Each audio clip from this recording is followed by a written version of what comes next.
Assalamualaikum warahmatullahi wabarakatuh. Kami dari Universitas Muhammadiyah Jakarta, Fakultas Pendidikan, Bahasa dan Sastra Indonesia. Kami dari kelompok 14, mata kuliah Sastra Anak, yang beranggotakan saya sendiri Zaidan Al-Mahdi dan teman saya Fatma Nuraini Putri. Kami akan mempresentasikan hasil diskusi kami yang berjudul Pendekatan dalam Sastra Anak, Pendekatan Dekonstruksi dan Praktik Analisis. Topik bahasan: Nomor 1, pengertian dekonstruksi. Nomor 2, gagasan kunci dekonstruksi. Nomor 3, strategi dekonstruksi. Nomor 4, sasaran pembacaan dekonstruksi dalam teks sastra. Nomor 5, pola minimal tahapan dekonstruksi.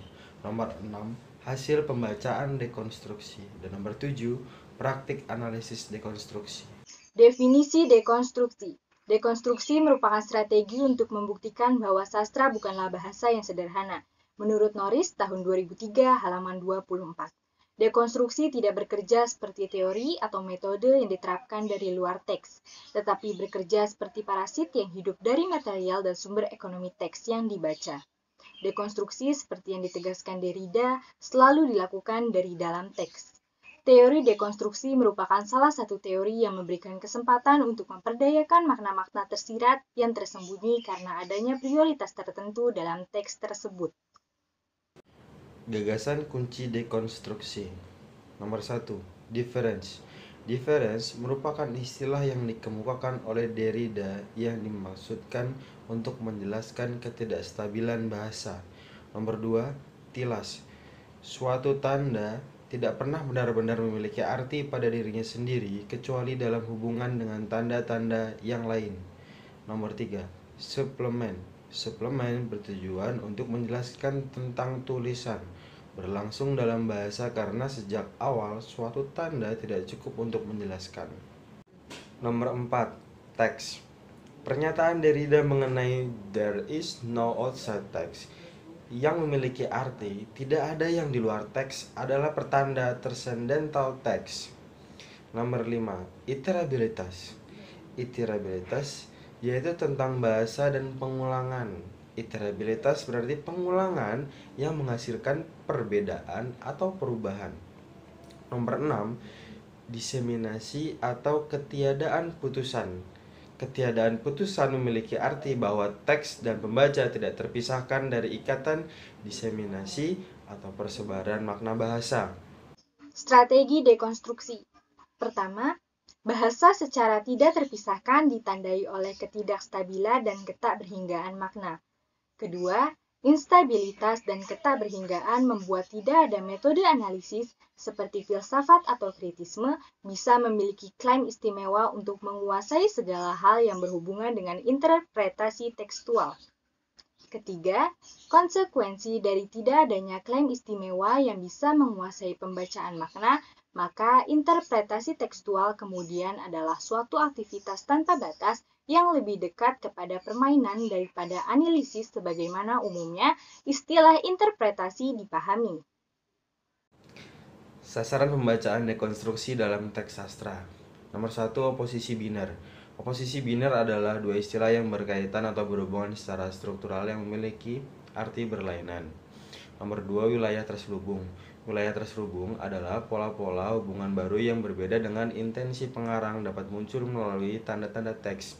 Sifat dasar bahasa yang tidak dapat dikontrol atau dikuasai oleh pengarang secara penuh merupakan penyebab dari suatu teks berisi wilayah terselubung. Nomor 3, kontradiksi internal teks. Kontradiksi internal teks adalah pertentangan antara dua hal yang sangat berlawanan. Kestabilan makna teks adalah suatu yang sifatnya temporal dan spesial. Pola minimal tahapan dekonstruksi. Pertama, rekonstruksi. Rekonstruksi yang dilakukan bertujuan untuk mengatakan dengan jelas mengenai kondisi yang tersembunyi yang memungkinkan untuk dibangun struktur apapun. Kedua, dekonstruksi. Dekonstruksi yang dilakukan pada teks mengalami krisis, menampilkan logika lain dan unsur baru yang tidak dapat dikembalikan pada tingkatan-tingkatan sebelumnya. Ketiga, reinskripsi. Reinskripsi dilakukan pada teks sebagai jaringan tanda disusun kembali dengan menampilkan logika lain, pesan lain, atau teks lain yang telah dibuka sebelumnya. Hasil pembacaan dekonstruksi. Nomor 1, invensi.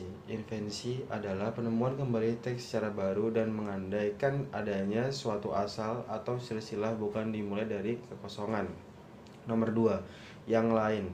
Yang lain di dalam konteks pembacaan sastra adalah sesuatu yang berasal dari dalam teks itu sendiri dan tidak selalu berupa subjek atau manusia, tapi dapat berupa order logic atau order message yang sebenarnya berusaha ditolak oleh suatu teks.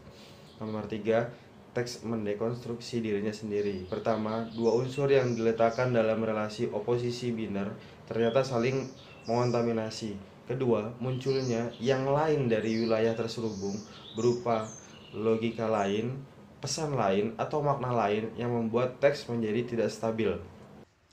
Praktik analisis berjudul Dekonstruksi Cerita untuk Membentuk Karakter Anak, menyelisik sisi lain makna cerita Si Maling Kundang, karya Ninawati Syahrul pada tahun 2016. 1. Mendekonstruksi karakter anak melalui bacaan.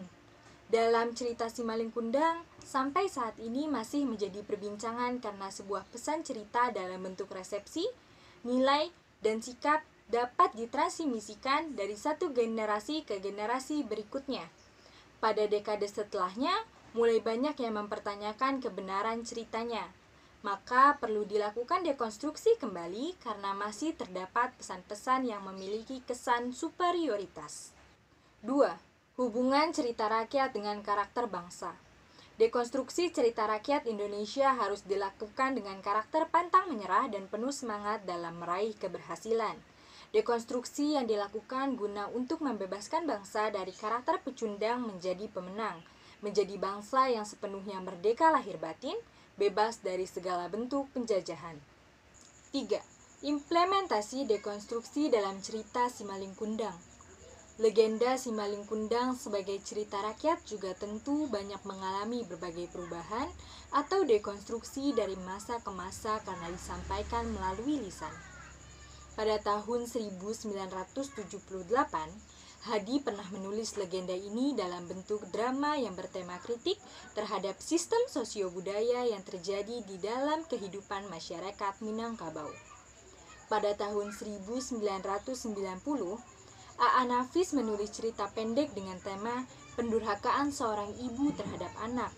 Dan pada tahun 1994, Irman Syah juga menulis dengan tema keteguhan hati seorang ibu dalam menjalani kehidupan.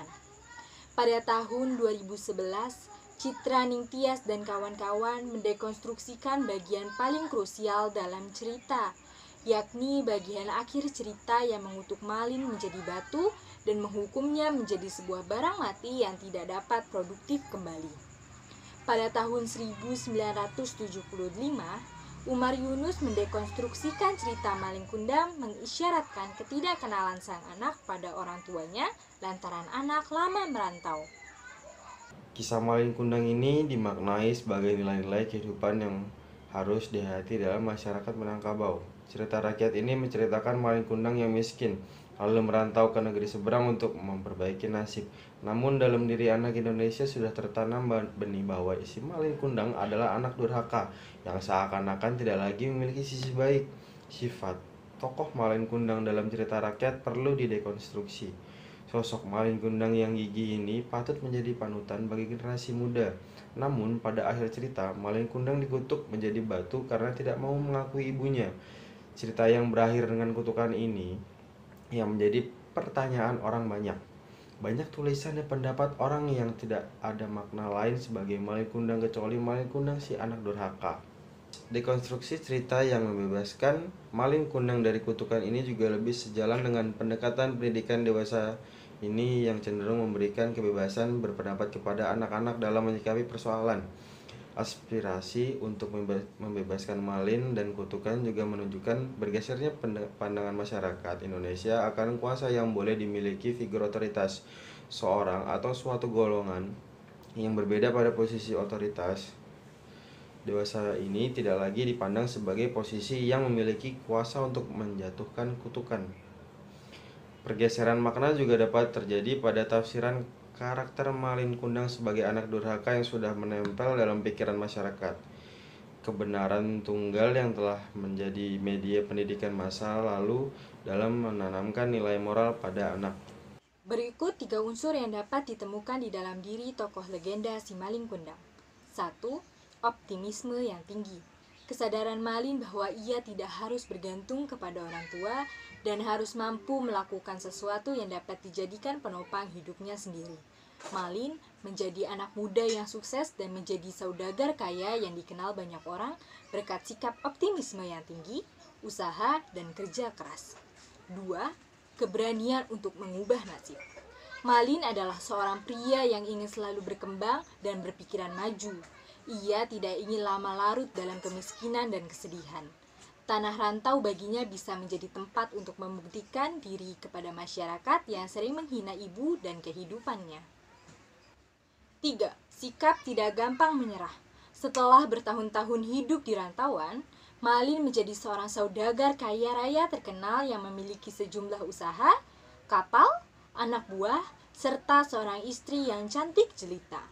Ia memulai semuanya dari bawah dan bekerja dengan sepenuh hati dan tulus ikhlas mewujudkan mimpi masa kecilnya dulu. Membongkar gambaran makna dalam legenda si Malin Kundang dan menghadirkan hal-hal baru yang tidak diuraikan sebelumnya dapat membuat tafsiran baru untuk karakter Malin Kundang. Malin bukan lagi anak durhaka, tetapi hadir sebagai perantau Minang yang sukses. Dia dapat dijadikan teladan karena berhasil dan mampu membangun identitas diri dan menghapus kemiskinan. Makna baru dalam legenda ini adalah Malin menjadi perantau sukses yang dapat dijadikan media pendidikan bahwa anak perlu hidup mandiri. Kesimpulan, pendekatan dekonstruksi ini sebagai strategi pembaca teks sastra dibagi menjadi pengertian dekonstruksi, gagasan kunci dekonstruksi, strategi dekonstruksi, sasaran pembacaan dekonstruksi dalam teks sastra, pola minimal tahapan dekonstruksi, hasil pembacaan dekonstruksi, dan praktik analisis dekonstruksi. Melalui penjelasan sebelumnya dapat disimpulkan bahwa terjadi perubahan makna di dalam cerita si Malin Kundang di mana sekarang pembaca hendaknya dapat melihat Malin dari sisi baik maupun buruk. Malin tidak hanya diceritakan sebagai sosok anak yang durhaka kepada ibunya, yang selama ini legenda itu dijadikan orang tua untuk menakut-nakuti anak mereka agar tidak durhaka dan membuat anak menjadi pihak yang disalahkan. Penggambaran baru mengenai karakter Malin menjadikan masyarakat memiliki pemahaman baru terhadap hal yang semulanya tidak terfikirkan. Si Malin Kundang ternyata adalah penggambaran anak muda yang gigih dan pantang menyerah dalam meraih cita-citanya dengan merantau untuk memperbaiki kehidupannya.